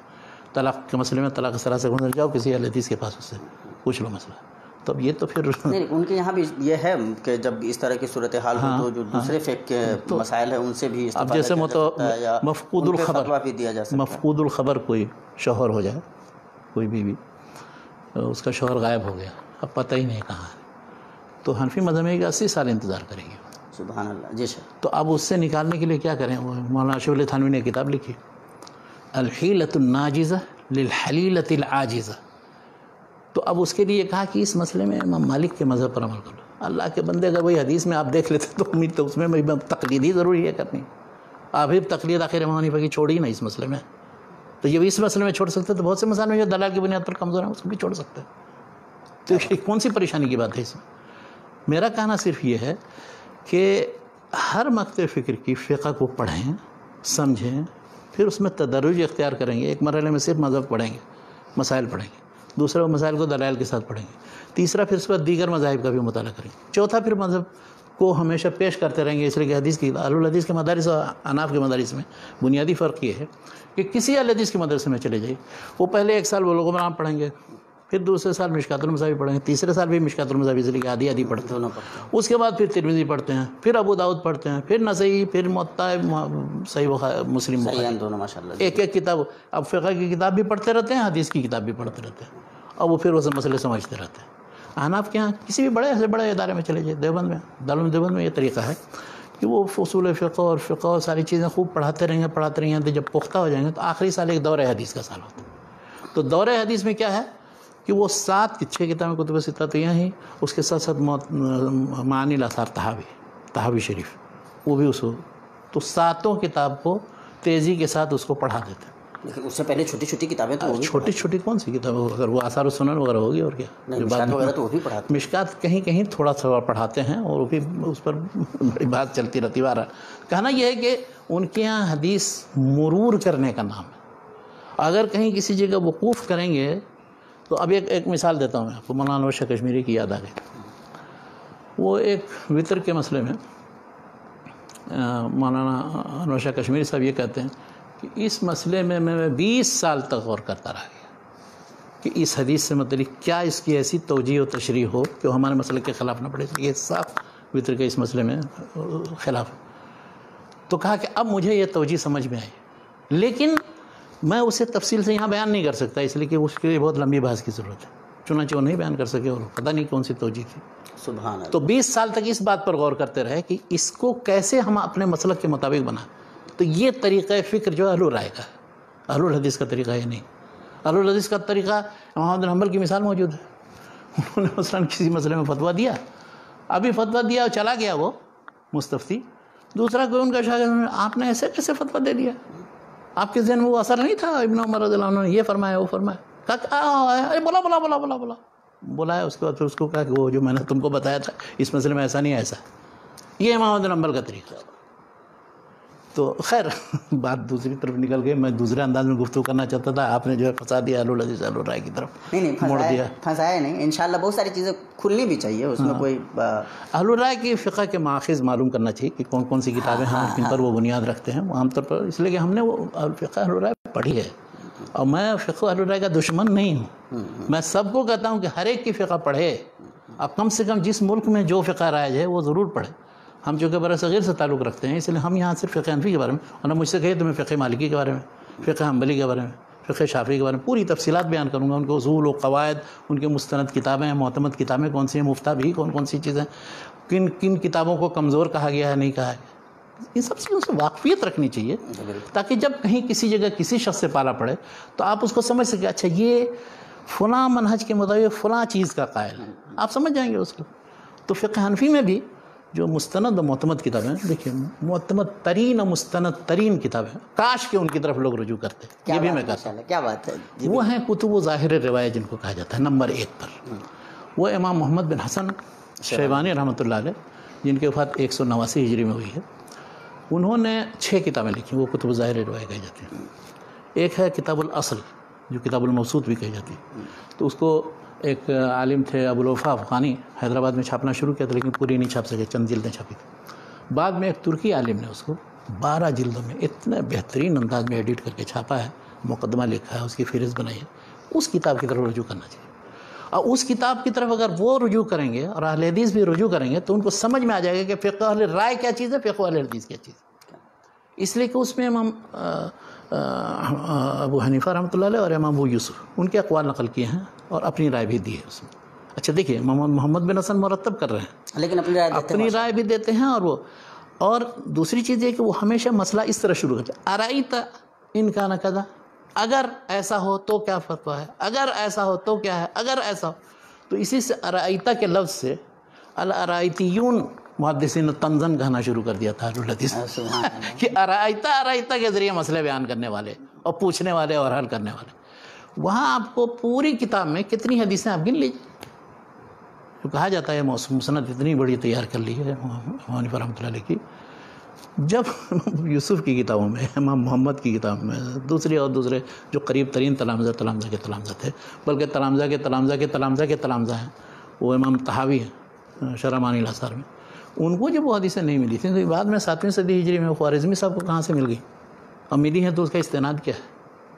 یہ جو مسند ابو حنیفہ جو ابھی مرتب ہوئی ہے اور بڑا فخر کریں گے ماشاءاللہ سب سے زبردست کتاب ہے، اور اس کی کیا حیثیت ہے وہ شاہ ولی اللہ کے الفاظ میں دیکھ لیجئے، میں ابھی نقل کروں گا تو کہیں گے کہ یہ تو بالکل ہی ایک دم کہیں کا نہیں ہم لوگوں کو چھوڑتا ہے، کچھ نہ کچھ شاہ ولی اللہ سے نقل کرتے ہیں۔ شاہ ولی اللہ نے یہ بات کہی ہے، کہا کہ اس کا مقارنہ موازنہ تو یعنی وہ قاعدہ مسند الخوارزمی ان یکون من هذه الطبقات، طبقات کتب الحدیث جو 4 طبقے 5 طبقے بنائے ہیں انہوں نے، تو چوتھے طبقے میں جس میں سب ہر طرح کے ضعیف منکر واہی ہر طرح کی چیزیں ہیں، جو زقانی ابن عساکر دیلمی کہ جس کی طرف بس مجرد نسبت ہی صرف ضعیف ہونے کے لیے حدیث کے کافی، تو اس میں اس کو بھی قاعدہ کہا ہے، مطلب اس سے بھی اصلا نہیں قاعدہ مسند الخوارزمی یکون من هذه الطبقات۔ اسی لیے وہ کوثری صاحب کا ناراض ہونا بہت صحیح تھا، شاہ ولی اللہ سے جو ناراض وہ سمجھتے تھے کہ انہوں نے بجائے اس کے کہ حنفی مذہب کی تقویت کی ہے، وہ تو بالکل یعنی ڈھا دیا ہے انہوں نے، بالکل اصول کے لحاظ سے، قواعد کے لحاظ سے، حدیث کے لحاظ سے، دوسری چیزوں کے لحاظ سے۔ تو یہ کیا وہاں سے حجاز سے حدیث پڑھ کر گیا، سب خراب کر دیا پورا طریقہ۔ وہ تو دیوبند میں 1866 میں ماشاءاللہ مدرسہ قائم ہوا، تو اس کے بعد سے اب پھر اس کے بعد صحیح طریقے پر حنفی مذہب کی ترویج و اشاعت کا کام ہونا شروع ہوا ہے۔ تو محافظ میں تو بنیادی طور پر امام محمد، میں نے بتایا کتب و ظاہر روایت میں 6 کتابیں، تو اس میں کتاب الاصل سب سے عظیم اور اہم کتاب ہے کہ نہیں؟ آپ دیکھیے، آپ نے میرے پاس ہے، یہ کبھی کسی وقت پڑھیے گا، اور پڑھ کر کے واقعی میں خوش ہوتا ہوں اس طرح کے فقہاء لوٹ رہے تھے اس زمانے میں۔ اس کے بعد دوسری ایک کتاب ہے الجامع الصغیر، چھوٹی سی کتاب ہے فقہ کی۔ الجامع الکبیر وہ بڑی کتاب ہے، یہ سب چھپی ہوئی کتابیں بتا رہا ہوں۔ السیر الصغیر اب وہ بھی مل گئی ہے اور چھپ گئی ہے، اور السیر الکبیر، تو السیر الکبیر الگ سے تو میں نے نہیں دیکھی، لیکن اس کی شرح لکھی ہے سرخسی نے 482 میں ان کے بعد، تو انہوں نے شرح السیر الصغیر کے بہت زبردست، یعنی انٹرنیشنل لا قانون دولی کے متعلق میرے خیال سے اس سے زبردست ہوئی، بلکہ چنانچہ محمد بن حسن شیبانی پر باقاعدہ ایک کانفرنس ہوئی تھی اسی کتاب کی بنیاد پر پیرس میں۔ کیا بات۔ اور آخری کتاب جو ہے الزیادات، تو یہ 6 کتابیں وہ کتب ظاہر روایت سب سے پہلے نمبر پہ ہی۔ دوسرے نمبر پہ وہ ہیں جو متون ہیں، اب اچھا متون میں بھی ایک ہی متن ایسا ہے کہ جس کو پڑھیں گے تو سمجھ بھی سکتے ہیں، الحمدللہ ہم لوگوں نے پڑھا بھی ہے، وہ ہے مختصر القدوری 428 منٹ کے فقہ، وہ بہت سہل اور آسان انداز میں، اس لیے کہ 5ویں صدی کے شروع میں تھے وہ۔ بعد کے جتنے متون ہیں 6ٹھی 7ویں صدی کے، وہ سب ایسے مغلق اور ادق ہیں کہ اب ان میں جو مشہور متون ہیں، دیکھیے میں بتاتا ہوں آپ کو۔ دوسرا ایک متن ہے وقایۃ الروایہ کے نام سے، مختصر متن ہے، وہ محمود المحبوبی، یہ شرح وقایہ کے مصنف کے دادا ہیں، ان کی وفات ہوئی ہے 673 میں، ان کا ایک متن ہے جس کی شرح وقائع ان کے پوتے نے کی جو پڑھائی جاتی ہے. اچھا تیسرا ایک متن ہے کنز الدقائق نام سے. اچھا یہ ایسا دقیق متن ہے نصفی نے کی ہے 710 میں ان کی وفات ہوئی. چوتھا ایک متن ہے وہ المختار للفتویٰ کے نام سے, وہ ابن مودود الموصلی کی ہے کتاب, وہ 683 میں ان کی وفات ہوئی. تو یہ 4 متن جو ہیں بہت مشہور ہیں. اچھا اسی میں کچھ لوگوں نے اس میں بڑھا کر کے ایک المجمع البحرین ساعتی کی بنا دی, تو وہ ان کی وفات ہوئی ہے 694 میں. تو یہ 4 اور 5واں یہ متن, ان سب متون کو جمع کر کے ایک شخص نے مجمع الابحر یعنی سارے سمندروں کو جمع کر دیا. وہ ابراہیم حلبی تھے, 956 میں ان کے وفات ہوئی. تو یہ متون جو ہے معتمد متون ہیں. ان متون اور ان کے شروع کا سلسلہ پہ جاری. بعد میں 2 کتابیں اور ہیں, جیسے یہ جو ہدایہ جو آپ کریں گے وہ اصل میں ایک متن تھا بدایت المبتدی کے نام سے, مرغینانی نے تیار کیا. وہ 693 ان کی وفات 593 میں ان کی وفات ہوتی ہے. تو انہوں نے بدایت المبتدی چھوٹا سا متن لکھا, اس کی شرح پھر ہدایہ کے نام سے لکھی. تو وہ ہدایہ پھر اس کے بعد اس کے پھر شروع ہوا واجب کافی. تو بدایت المبتدی میں انہوں نے یہ کیا ہے کہ الجامع الصغیر جو امام محمد کی تھی اور مختصر القدری, ان دونوں کو جمع کر کے اس سے متن لیا. اچھا دوسرا ایک متن ہے وہ بہت ہی مغلق اور ادق متن, تنویر الابصار کے نام سے, تمرتاشی کی 1004 میں ان کے بعد. اس کی شرح ہے وہ در المختار کے نام سے جو حسکفی نے کی ہے, وہ بھی 1088 میں ایسی وفات ہوئی. تو یہ در المختار بھی اتنا مختصر ہے کہ وہ بھی نہیں سمجھ میں آئے گا, اسی لیے اس کی شرح جو ہے بہت مشہور رد المختار علی الدر المختار, جس کو حاشیہ ابن عابدین کہا جاتا ہے, شامی کہا جاتا ہے اس کو. تو وہ 13ویں صدی کے ہیں, وہ تو 1252 میں ان کی تقریباً وفات ہوئی. تو یہ کتابیں معروف ہیں. لیکن اچھا دیکھیے اب یہ کتابیں سب معروف و متداول ہیں, انہی کی طرف رجوع کیا جاتا ہے, انہی کو پڑھا جاتا ہے, انہی کے مطلب فتویٰ دیا جاتا ہے, سب کچھ ہے. اس لیے کہ اس سے اگر آپ خروج کریں گے تو دوسری طرف چلے جائیں. وہ کتابیں جو بہت واضح سمجھ میں آنے والی اور ٹھیک ٹھاک ہے ان کی طرف رجوع کریں. یہ کتاب میں بتاتا ہوں, اس نے تحفۃ الفقہ ایک سمرقندی کی تھی, علاؤالدین سمرقندی. تو اس کی ایک شرح لکھی ہے کاسانی نے, انہیں کے داماد بھی تھے, بدائع الصنائع کے نام سے. اتنی بہترین اور منظم کتاب ہے وہ کہ فقہ حنفی میں کوئی کتاب میں نے آج تک اس سے منظم و مرتب نہیں دیکھی. مگر اس کتاب کو بہت کم پڑھتے پڑھاتے ہیں, اس کی طرف رجوع نہیں کرتے. حالانکہ اس سے سارے مسائل بھی واضح ہوتے ہیں, وجوہ اسباب بھی سمجھ میں آتے ہیں, اختلاف بھی دوسرے کا جو وہ سمجھ میں. بہرحال کہاں تک آپ گفتگو کریں گے, یہ تو فقہ جو ہے فقہ تو ہاں سمندر یہ ہیں. اچھا دوسرے نمبر پر متون شروع کا ذکر کیا. تیسرے نمبر پر کتب الفتاویٰ ہیں ان کی, کہ جن کے مطابق فتویٰ دیا جاتا ہے. تو فتاویٰ کی کتابیں بے شمار ہیں, لیکن ان کو کہا جاتا ہے کہ وہ بعد میں, یعنی یہ سب کتب ظاہر روایہ اور متون کے بعد یہ فتاویٰ کتابوں کا درجہ ہے. تو فتاویٰ کی کتابیں جیسے فتاویٰ قاضی خان ہے, 592 میں ان کی وفات ہوئی تھی. اس طرح سے فتاویٰ ایک ہندوستان کے عالم نے بھی, عالم بن اعلیٰ اندرپتی, اور فتاویٰ تتار خانیہ کے نام سے 786 میں ان کے وفات ہوئی. اور بھی بہت سے دوسرے فتاویٰ کی کتابیں. آخر میں ایک فتاویٰ عالمگیری جس کو الفتاویٰ الہندیہ کہا جاتا ہے, عالمگیر کے زمانے میں مرتب کیا گیا تھا بہت سے علماء نے, تقریباً 30-40 علماء تو پوری ایک ٹیم تھی. تو یہ ان کی کتابیں اور معروف چیزیں ہیں. فتاویٰ کی کتابوں کا ایک فائدہ یہ ہے کہ مطلب چونکہ مل کر کے انہوں نے یا ہے کہ اس زمانے کے جو مسائل تھے اس کو پیش نظر رکھ کر کے فتویٰ دی, اس لیے مفتہ بھی مسائل اکثر اس میں ہوتے ہیں. مگر یہ بھی تیسرے درجے کی کتابیں ہیں, ان کی طرف پہلی مرحلے میں رجوع نہیں کیا. کتب ظاہر روایہ سب سے اہم ہے, لیکن وہ کتب ظاہر روایہ وہ اس طرف ایسے ہی رہ جاتے ہیں, اور ادھر مختصرات جو ہیں بس اسی میں پڑھنے پڑھانے میں لوگ لگے رہتے ہیں, اور متاخرین کی کتب فتاویٰ کا رواج ہے. جبکہ اصل کی طرف لوٹنا چاہیے, دیکھنا چاہیے. اب تو کتاب الاصل چھپ گئی ہے, اس کی طرف رجوع کرنے میں کوئی اشکال نہیں انشاءاللہ. تو آج کی جو صورتحال ہے شیخ فقہ کو لے کر کے اب کیا سمجھتے ہیں, کیا کچھ ہونا چاہیے؟ وقت ہے آج کے. دیکھیے ہندوستان میں جو فقہ کی تعلیم ہوتی ہے, تو فقہ کی تعلیم کا طریقہ جو ہے صحیح نہیں ہے. ہم لوگوں نے بھی پڑھا ہے اور ابھی بھی تعلیم ہو رہی ہے جو, تو ہونا یہ چاہیے فقہ میں, یعنی موجودہ تدریس کے مطالعہ جو ہوا ہے وہ الگ. اس میں یہ ہونا چاہیے کہ ایک مکتب فکر کے مطابق ایک متن پڑھائیں, ٹھیک ہے, اس سے متوسط متن بھی پڑھائیں, اس کے بعد پھر موسع متن بھی پڑھائیں, تو ہدایت تک پڑھائیں, کوئی حرج نہیں. لیکن اس کے ساتھ ساتھ حدیث کی کتابیں بھی پڑھائیں ساتھ ساتھ, یا ان میں جو مسائل ہیں ان کو دیکھیں دلائل کے مطابق کہاں تک کون سی حدیث کیسی ہے نہیں ہے. آخر زیلئی کو نصب الرائے کیوں لکھنے کی ضرورت پڑی؟ یہی دیکھنے کے لیے نا کہ ہدایت میں جس طرح کی حدیثیں ہیں وہ کیا ہیں, کیسی ہیں, کہاں کی ہیں. کوئی دشمنی تھی ان کو ہدایت سے؟ کوئی شخص اگر حدیث کسی کتاب میں جو وارد ہیں کس طرح کی حدیث وہ بیان کرتا ہے, وہ تو اس کتاب کی خدمت کر رہا ہے. لیکن اب آج کل تصور ہی نہیں, وہ ہدایت صاحب ہدایت تو بہت بڑے محدث تھے, ان پر کیسے کوئی لفظ, وہ تو بہت بڑے عالم اور علامہ تھے, تو وہ کیسے ضعیف اور موضوع حدیث. صاحب ہدایت نے بہت سی حدیثیں ایسی ذکر کی ہیں کہ جن کا کوئی سر پیر ہی نہیں ہے, یا ان الفاظ کے ساتھ نہیں کہیں کسی جگہ حدیث کی کتاب. تو اب وہ گزر جاتے ہیں ذیلی صاحب کہہ کر کے کہ نہیں ملی مجھے حدیث، اور نہیں ہے یہ حدیث، اور ہے ہی نہیں ان الفاظ میں یہ حدیث. اور اس کے لیے اس کے لیے اصطلاح کیا استعمال کرتے ہیں، انہوں نے ذرا سا خاموشی کے ساتھ پردہ رکھا ہے، اس کو کہہ دیتے ہیں غریب. جہاں کسی حدیث کو کہیں گے غریب، اس کا مطلب آپ ڈھونڈتے رہیے کہیں نہیں ملے.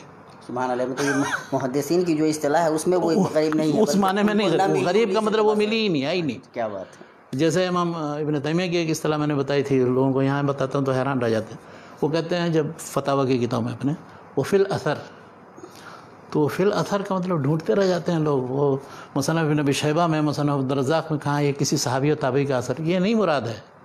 وہ فی الاثر کا مطلب یہ ہوتا ہے کہ مما یؤثر و مما یروى و مما ينقل، اور سب ضعیف ہوتی ہے اور مشہور حدیث کی کتاب میں نہیں ہوگی. وہ عادات وغیرہ کے بخاری، مسلم، ابو داؤد، ترمذی، نسائی، ابن ماجہ اور مسند احمد وغیرہ میں نہیں ہوگی. فی الاثر ہے، اس کا مطلب بھی کوئی ضعیف حدیث ہے، یعنی وہ فی الحدیث الضعیف، وہ فی الحدیث الضعیف المأثور او المروی فی هذا الباب، یہ معنی ہے اس کا. کیا بات. تو اصطلاح سمجھنا چاہیے ذیلین. اس لیے ہمارے دوست جو ہیں حافظ ثناء اللہ زاہدی صاحب نے کہا یہ کون سی بات ہوئی، آپ جیسے کہہ رہے ہیں نا یہ غریب کی اصطلاح کیا استعمال کی. کہتے تھے صاحب لا اصل له لا یوجد فی کتب الحدیث لم اجد مرویا فی کتب السنہ التي راجعتها. اچھا بعد میں ایک آئے ہیں قاسم بن قتلبغہ. اچھا ان کو حدیث سے بھی اشتغال تھا، حافظ بن حجر کے شاگرد تھے وہ. تو 879 میں ان کی وفات ہے. تو انہوں نے منیۃ العلمعی فیما فات فی تخریج الحدیث للذیلی، یعنی ذیلی پر کچھ تھوڑا استدراک ہے، تھوڑی سی حدیثیں ان کو ایسی جن کے بارے میں غریب لکھا ہے، چند حدیثیں.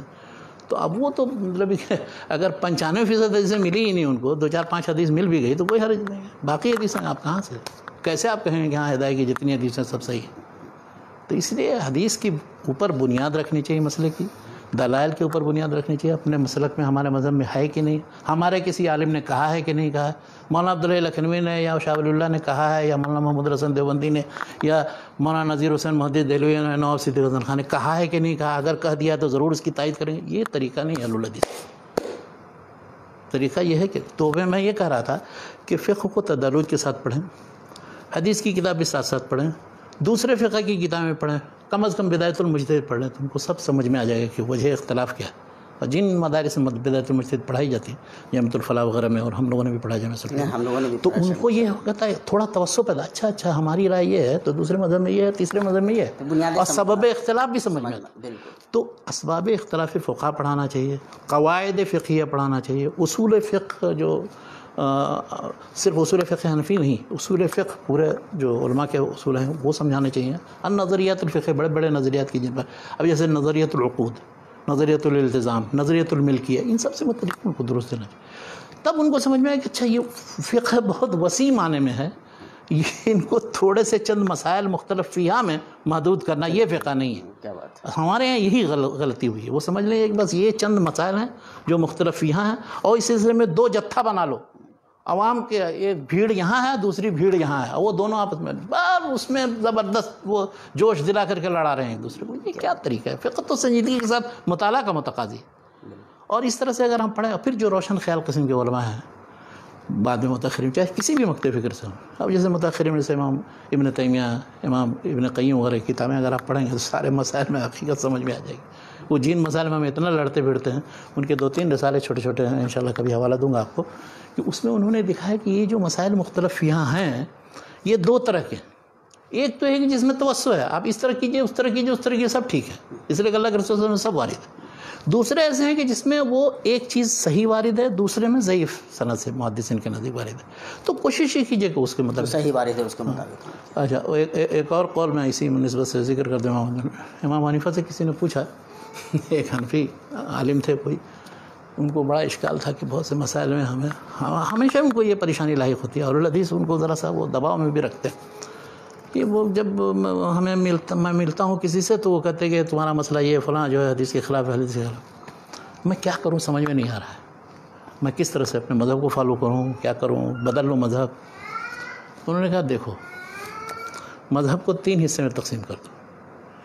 ایک حصہ وہ کہ جس سے مطلب حدیث صحیح وارد ہے، ایک دم اطمینان سے اس پر عمل کرو، کوئی پریشانی نہیں. ایک حصہ وہ کہ جس سلسلے میں کوئی حدیث وارد ہی نہیں ہے، سرے سے کچھ مطلب وہ ہے نہیں. تو اس سے متعلق مطلب استخارہ کرو اللہ تعالیٰ سے، جو سمجھ میں آئے وہ اس کے مطابق عمل کرو. اور ایک جو اس کے خلاف وارد ہے تو اس کو چھوڑ دو. تو ایک کو لے لو، ایک کو چھوڑ دو، ایک کے سلسلے میں توقف اختیار کرو یہاں تک کہ تم پر حق واضح ہو جائے. تو کہا یہ تو آپ نے ایسی ہدایت کر دی کہ اس کے بعد الحمدللہ مجھے تردد نہیں رہا. اب میں حنفی بھی رہوں گا اور اپنے مسلک کے مطابق عمل بھی کروں گا. جو چیزیں میں دیکھوں گا اسی اس کے مطابق عمل بھی کروں گا. جو محققین علماء رہے ہیں ہر مسلک کے لگ بھگ ان کا یہی طرز عمل رہا ہے. اسی لیے حنفی مال قول بالترجیح جو میں نے کہا تھا، مولانا ولایت علی صادق پوری اور دوسرے لوگ جو اپنے آپ کو کہتے ہیں وہ اسی لیے کہتے ہیں. اور شوافی میں بھی بہت سارے. تو آپ اپنے آپ کو حنفی، ہمارے بعض دوستوں میں ایک صاحب نے حنبلی اپنے آپ کو کہنا شروع کر دیا. تو اب وہ پتہ نہیں چڑھانے کے لیے کہنا شروع کر دیا ہے یا حنفیوں کے دباؤ کی وجہ سے کوئی نہیں. اب ہمیں بھی ایک مذہب اختیار کرنا ہے. اس طرح سے فقہ کو دیکھنے کی ضرورت ہے. ہاں تو مطلب وہ وسعت ہونی چاہیے. اور فقہ کا باب تو ایسا ہے کہ اس میں مطلب پوری زندگی آدمی گزار دے تب بھی اس کے کسی ایک شعبے اور کسی ایک باب میں وہ تخصص نہیں ہے. یعنی فقہ کے وہ مسائل کے جو غیر مسلموں کے مقابلے میں مسلمانوں پر جن پر اعتراض کیا جاتا ہے وہ چیزیں زیادہ توجہ اور غور و فکر قبل، نہ کہ جو مسلمانوں میں آپس میں جو اجتہادی اختلافات ہیں ان میں ہم پوری توجہ دے کر کے اور آپس میں لڑتے بھڑتے رہیں، دوسرے غیروں کو چھوڑ دیں. اب جیسے عبدالقادر عودہ شہید کی کتاب التشریع الجنائی الاسلامی، جو اسلام کی فوجداری قوانین سے زبردست کتاب ہے. اس طرح سے احکام المرأہ سے مدری جو مسائل ہیں، اور وہ طلاق اور پرسنل اللہ سے مدری جو چیزیں ہیں، یا غلامی سے مدری اسی چیزوں سے اعتراض کرتے ہیں، ان چیزوں کو سمجھیں. اور یہ جب تک کہ یہ پرانے متون سے نکل کر کے جدید ابحاث و دراسات کی طرف نہیں آئیں گے، ابھی اس کا تو موقع نہیں ملا انشاءاللہ بعد میں کبھی. جی انشاءاللہ. جزاک اللہ خیر. چونکہ وقت بھی ہو گیا ہوا ہے شیخ، ہم بے انتہا موجودہ دور میں اصل میں بہت کوشش ہوئی ہے، بہت کام ہوا ہے عرب ممالک میں. اصل میں اس کا تعارف کرانے کے لیے ایک خاص ایپیسوڈ انشاءاللہ ہم ایک خاص ایپیسوڈ رکھیں گے انشاءاللہ. موجودہ دور میں کیا کیا ہوا ہے فقہ کے دراسے سے متعلق اور فقہ کی تعلیم سے متعلق یہاں کے جامعات، یہاں کے ممالک کے اندر انشاءاللہ بتائیں. انشاءاللہ اس پر گفتگو کریں گے. اللہ تعالیٰ سے دعا ہے کہ اللہ تعالیٰ شیخ کا سایہ ہم پہ قادر قائم رکھے، آپ سے ہمیں استفادہ کی توفیق دے. اور ہم آپ سے گزارش کریں گے کہ ویڈیو کو زیادہ سے زیادہ شیئر کریں، لوگوں تک پہنچائیں. یہ خالص علمی گفتگو ہے اور صاحبان علم و آگہی جو ہیں، ظاہر ہے کہ ان موضوعات پہ اس طرح سے کھل کر کے علم و شعور کی روشنی میں جب گفتگو ہوگی تو انشاءاللہ ہمارا کارواں زیادہ بہتر طریقے سے آگے بڑھ سکے گا. امت کی جو فکری ترجیحات ہیں وہ طے ہو پائیں گی، اور جو فکری ارتقاء ہونا چاہیے ملت کا وہ انشاءاللہ ہو پائے گا. ہم اللہ تعالیٰ سے دعا کرتے ہیں کہ اللہ تعالیٰ ہماری اس مجلس کو فائدہ مند بنائے، ہم تمام کو فائدہ اٹھانے کی توفیق دے، اور شیخ کو اللہ تعالیٰ اس کا بہتر بدلہ دے. انہی چند کلمات کے ساتھ آپ تمام سے اجازت دیتے ہیں. السلام علیکم ورحمۃ اللہ وبرکاتہ. بارک اللہ.